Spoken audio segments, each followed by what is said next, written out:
You've heard the rumors. A somewhat famous person suddenly skyrockets to fame overnight. Upon closer inspection, a member of their family or a close friend experiences some sort of calamity, or the celebrity is exposed and humiliated in a very public way.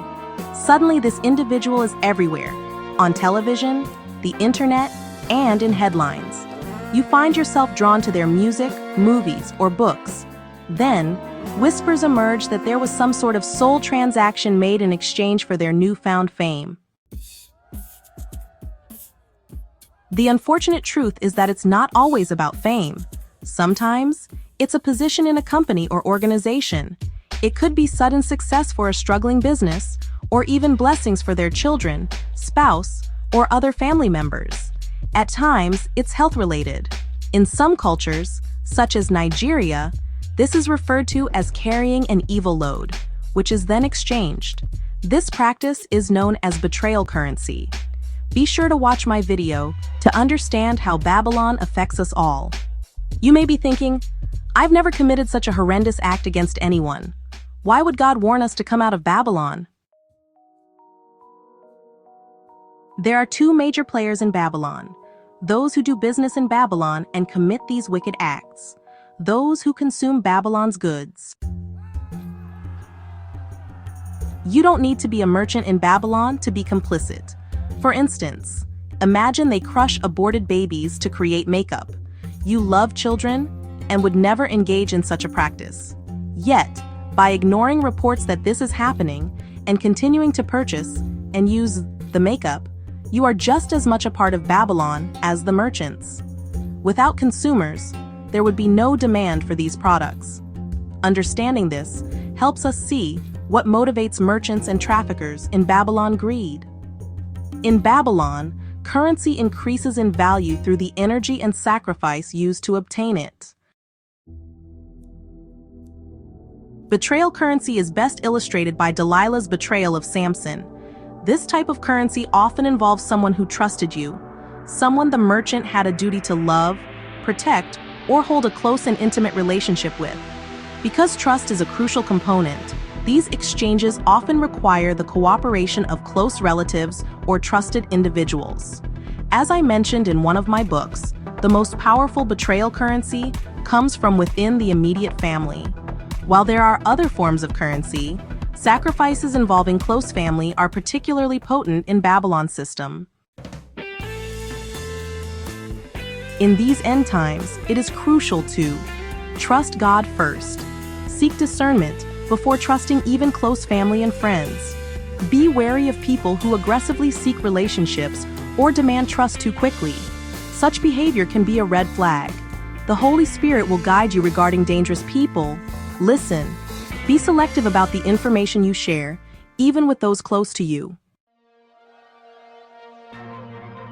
Several celebrities have openly admitted to these practices, while others are strongly suspected of engaging in them. While betrayal currency is a common transaction in Babylon, it is far from the only one. News stories have detailed other forms of evil used as currency, often targeting the most vulnerable. God commands us to come out of Babylon, not just because of what merchants do, but because of what we, as consumers, choose to support. We'll explore this further in upcoming videos. Quick FAQs. Where does the Bible say not to trust those close to us without seeking God's wisdom? Here are some relevant scriptures. Micah 7:5-6. Do not rely on a friend. Do not trust in a companion. Seal the doors of your mouth from her who lies in your arms. For a son dishonors his father. A daughter rises against her mother, and a daughter-in-law against her mother-in-law.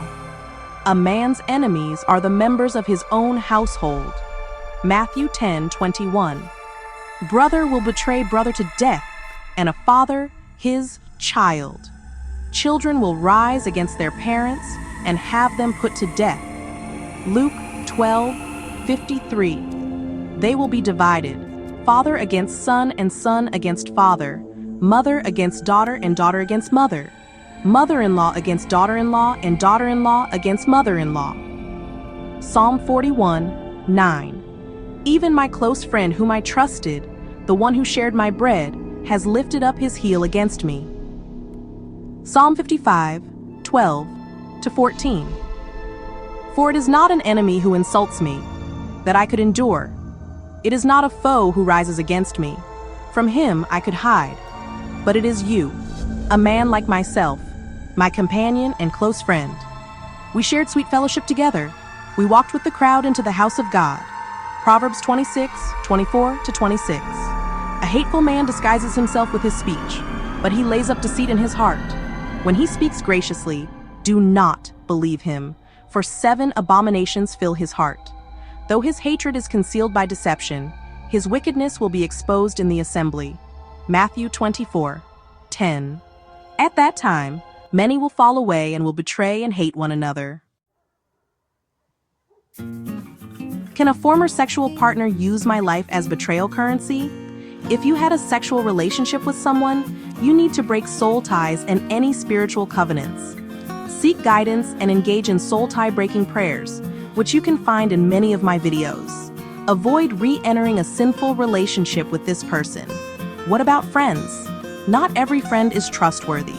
Consider Jonathan, who formed a righteous soul tie with David, and contrast this with Judas, who had a hidden agenda. Keep your circle small enough to discern each individual's intentions.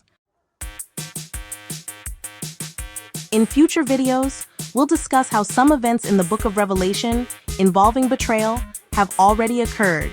Most importantly, be prepared for Jesus' return, which can happen anytime. Until then, God bless.